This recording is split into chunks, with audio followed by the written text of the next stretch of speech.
Red rice Guggu.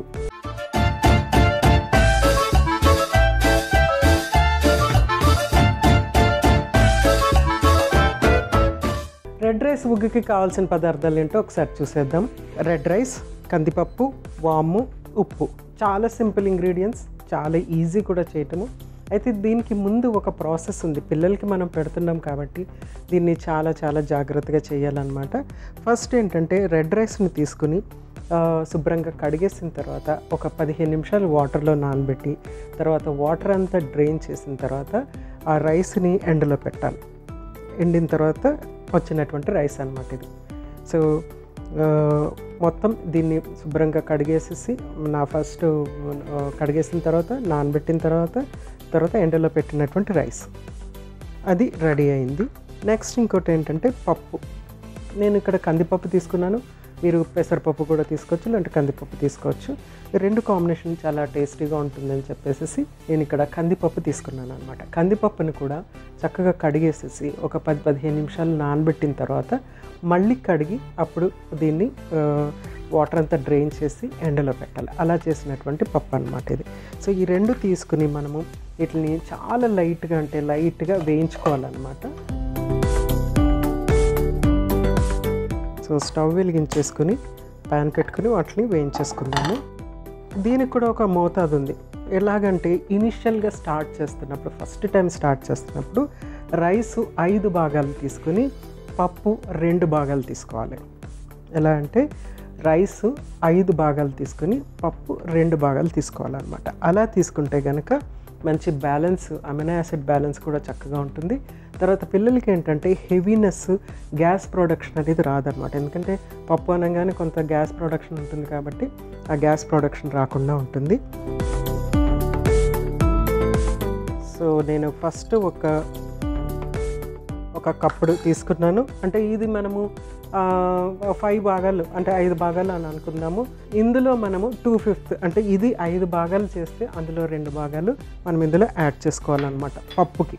So first మనము ఈ రైస్ని చక్కగా వేయించేసుకుందాము. చాలా తక్కువ మంటలో లైట్గా వేయించాలి.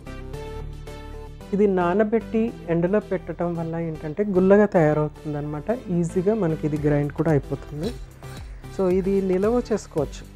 ఒక 1/2 kg చేసుకుని నిల్వ చేసుకుని ఎయిర్ టైట్ కంటైనర్లో పెట్టేసేసి దాన్ని మళ్ళీ మనం కావాల్సినప్పుడల్లా ఉపయోగించుకోవచ్చు.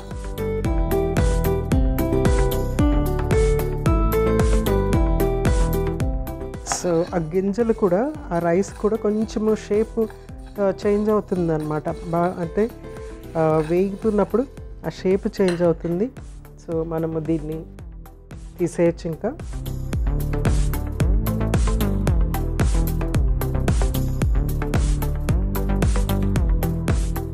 సో 2 భాగాలు వచ్చేటట్టు, ఉదాహరణకి ఇది ఒక భాగం అయితే ఇది 2వ భాగం.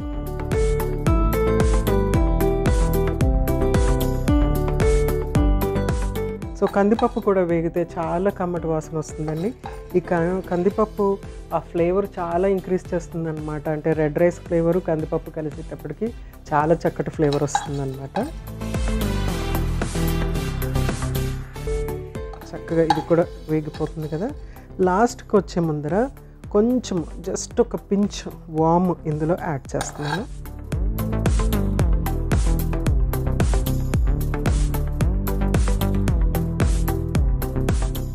వాముతో కలిసినటువంటి కందిపప్పు. సో ఆ వాము యాడ్ చేయగానే ఆ అరోమా కూడా చక్కగా ఉంది. సో ఈ 2 కలిపి చక్కగా పౌడర్ చేసుకొని మీరు ఎంత ఫైన్గా పౌడర్ చేసుకోగలిగితే అంత చక్కగా ఫైన్గా పౌడర్ చేసుకోవచ్చు. లేకపోతే జల్లెడ పట్టచ్చు. ఫస్ట్ మనం గ్రైండ్ చేసుకున్న తర్వాత జల్లెడ పట్టచ్చు. సో దీన్ని మనం గ్రైండ్ చేసేసుకుందాం.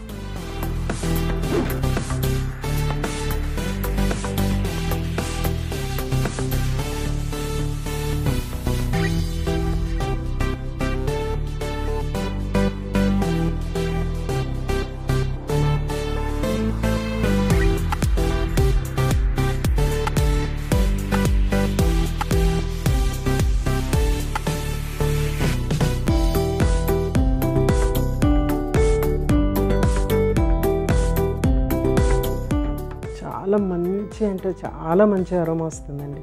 వాము, కందిపప్పు, వేయించిన రైస్ చాలా చక్కగా ఉంది. పిల్లలు ఇది డెఫినెట్గా ఎంజాయ్ చేస్తారు. సో ఇలాగా రెడీ అయిపోయిన తర్వాత దీన్ని ఏంటంటే మనం క్లీన్గా ఉన్నటువంటి గ్లాస్ జార్లో మనము అంటే అది ఫస్ట్ బాయిల్ అయిన వాటర్ అందులో వేసేసి తొలిచేసేసి డ్రై అయిన తర్వాత ఇది అందులో వేసి స్టోర్ చేసుకోవాలి. కొంచెం కొంచెం క్వాంటిటీస్ చాలాసార్లు చేసుకోవటం చాలా మంచిది. ఎందుకంటే ఒకేసారి ఎక్కువ క్వాంటిటీ చేసుకున్నారనుకోండి, ఒకవేళ పాడైంది అని అంటే కనుక వేస్ట్ అవుతుంది అనమాట. ఫ్రెష్గా ఒక వారానికి సరిపడ్డా ఇంత చిన్న క్వాంటిటీ, చిన్న పిల్లలకి 6 months పిల్లలకి అయితే దీన్ని డబుల్ క్వాంటిటీ చేసి పెట్టుకున్నారనుకోండి, ఒక వారము 2 వారాలు వస్తుంది. అంటే వేరే ఆహార పదార్థాలు కూడా ఇస్తారు కాబట్టి. సో ఇప్పుడు నెక్స్ట్ ఉగ్గు చేయటం ఎలాగో చూద్దాము. సో ఒక 2 టీ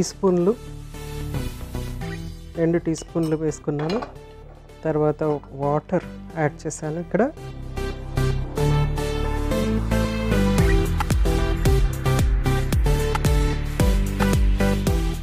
ఆల్రెడీ ఇది చాలా ప్రాసెస్ అయిపోయినటువంటి ఆహార పదార్థం అండి. అంటే ఫస్ట్ నానబెట్టడం, తర్వాత ఎండబెట్టడం, తర్వాత దాన్ని వేయించటం, తర్వాత గ్రైండ్ చేయటం, ఇవన్నీ అయిన తర్వాత వచ్చినటువంటి ఆహార పదార్థం. అంటే చాలా వరకు ఇది డైజెస్ట్ అయిపోయి ఉందన్నమాట. సో దీన్ని మనము మళ్ళీ రీహైడ్రేట్ చేస్తున్నాం. అంటే వాటర్ యాడ్ చేసి కుక్ చేస్తాం అన్నమాట. సాఫ్ట్గా వచ్చే వరకు కుక్ చేస్తాం.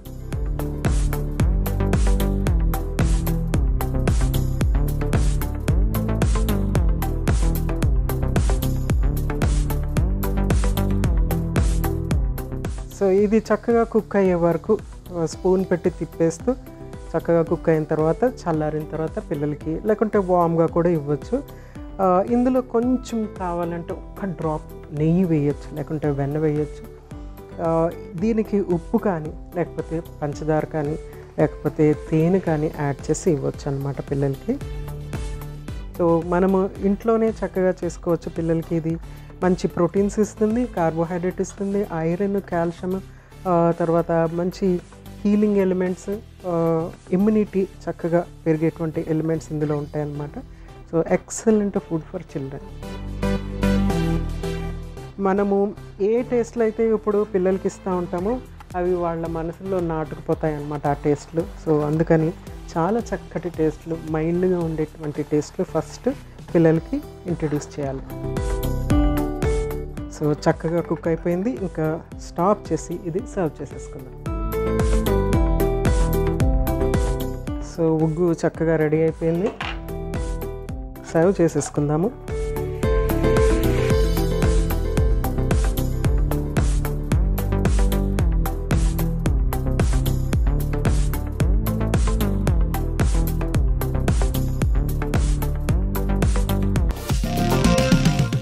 రెడ్ రైస్ ఉగ్గు రెడీ అయిపోయింది. రెడ్ రైస్ యొక్క ప్రయోజనాలు మరొకసారి మీకోసం.